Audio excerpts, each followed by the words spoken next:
Dear students, welcome to all of you.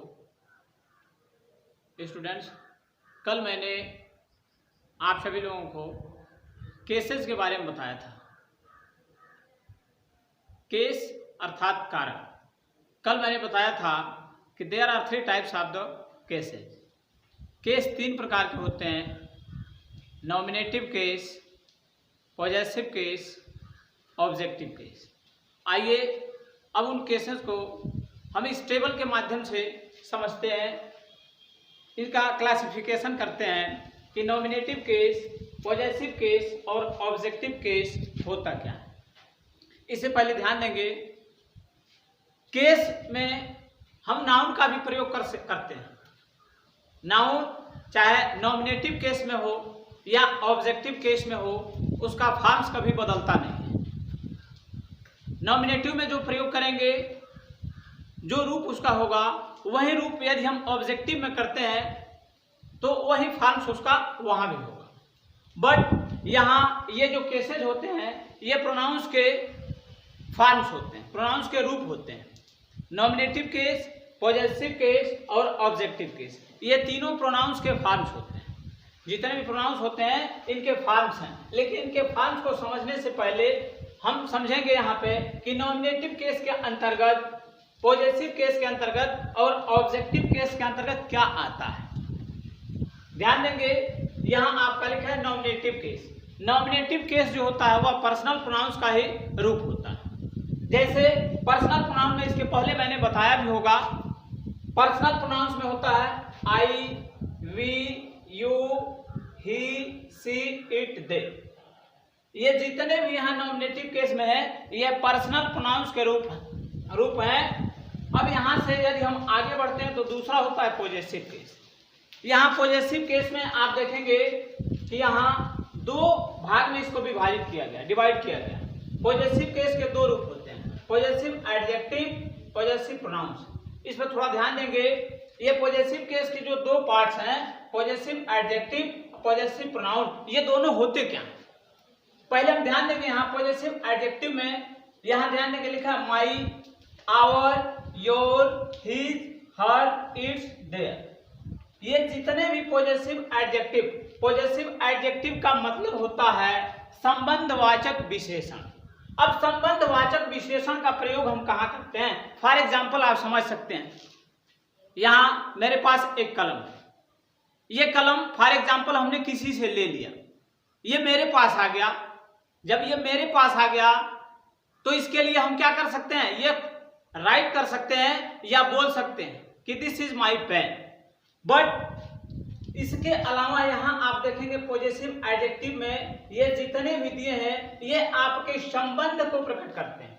यहाँ जितने भी एडजेक्टिव्स दिए हुए हैं, ये आपके संबंध को ही प्रकट करते हैं। बट यहाँ यदि हम देखते हैं कि पॉजेसिव प्रोनाउन ये संबंध को प्रकट न करके बल्कि आपके अधिकार को व्यक्त करते हैं।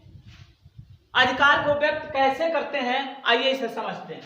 अधिकार, जैसे ये माई मीन्स भी होता है मेरा, और माइन मीन्स भी होता है मेरा। मेरा, मेरी, मेरे, ये तीनों होते हैं। अब यहाँ हम ध्यान देंगे कि माई का प्रयोग अभी मैंने बताया कि संबंध के लिए। अभी फॉर एग्जाम्पल मैंने बताया कि किसी से ये कलम ले लिया, तो जब तक मेरे पास है, ये मेरे पास आ गया, तो ये मुझसे संबंध प्रकट कर रहा है, तो इसके लिए हम माई करेंगे। बट यहाँ यदि पॉजेसिव प्रोनाउन में देखते हैं तो यहाँ जो माइन दिया हुआ है, ये माइन का प्रयोग यह अधिकार के लिए, अर्थात ये किसी दूसरे का हो नहीं सकता। इसके लिए जब हम प्रयोग करेंगे तो होगा दिस पेन इज माइन, यह कलम मेरा। अर्थात कहने का तात्पर्य है कि यह कलम पहले मेरा था, मेरा है और मेरा ही रहेगा।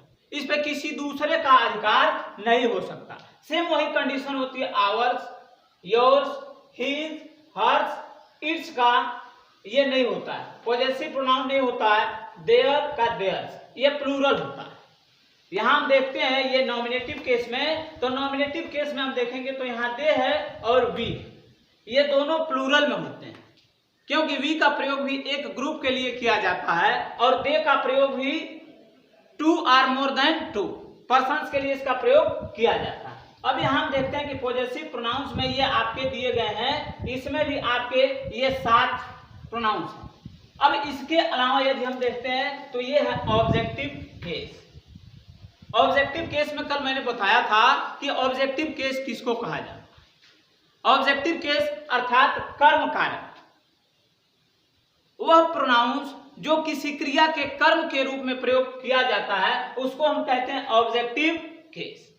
फॉर एग्जाम्पल यहां देखेंगे तो यहां मी, जैसे यहां नॉमिनेटिव केस में आई लिखा हुआ था, यहां पॉजेसिव केस में दो पार्ट्स हैं, पॉजेसिव एडजेक्टिव, पॉजेसिव प्रोनाउंस। जैसे यहां दिया है माई, माइन। अब इसी को यदि हम देखते हैं ऑब्जेक्ट में जब चेंज करेंगे आई को तो यहां हमारा क्या हो जाएगा, मी हो जाएगा। वी को ऑब्जेक्ट में चेंज करेंगे तो अस हो जाएगा। अक्सर इस तरह के प्रयोग हम वॉइस पढ़ते समय करते हैं। सब्जेक्ट को ऑब्जेक्ट की जगह पर ट्रांसफर करते हैं और ऑब्जेक्ट को सब्जेक्ट के जगह पर ट्रांसफर करते हैं। जब ट्रांसफर करने की बात आती है तो बहुत से स्टूडेंट्स इसमें फंस जाते हैं कि इसका होता क्या। आप इस टेबल का एक बार अध्ययन करेंगे आपको समझ में आ जाएगा कि नॉमिनेटिव केस को यदि हम ऑब्जेक्टिव केस में चेंज करेंगे तो इसका क्या होगा। जैसे आई का मे दिया हुआ, वी का अस दिया हुआ, यू का नॉमिनेटिव में भी वही होता है और ऑब्जेक्टिव में भी वही होता है, यू ही होता है। आप यहां देखेंगे ही है, नॉमिनेटिव केस में ही है तो यहां ऑब्जेक्टिव केस में हिम हो जाता है। इसके बाद हम देखेंगे नॉमिनेटिव केस में सी है तो जब इसे ऑब्जेक्टिव केस में चेंज करेंगे यानी ऑब्जेक्ट के जगह पर ट्रांसफर करेंगे तो इसका हो जाएगा हर। इसके बाद होता है नॉमिनेटिव केस में यदि इट है अर्थात सब्जेक्ट के जगह पर इट है तो जब भी इसको हम ऑब्जेक्ट की जगह पर चेंज करेंगे तो भी क्या होगा, इट का इट ही होता है।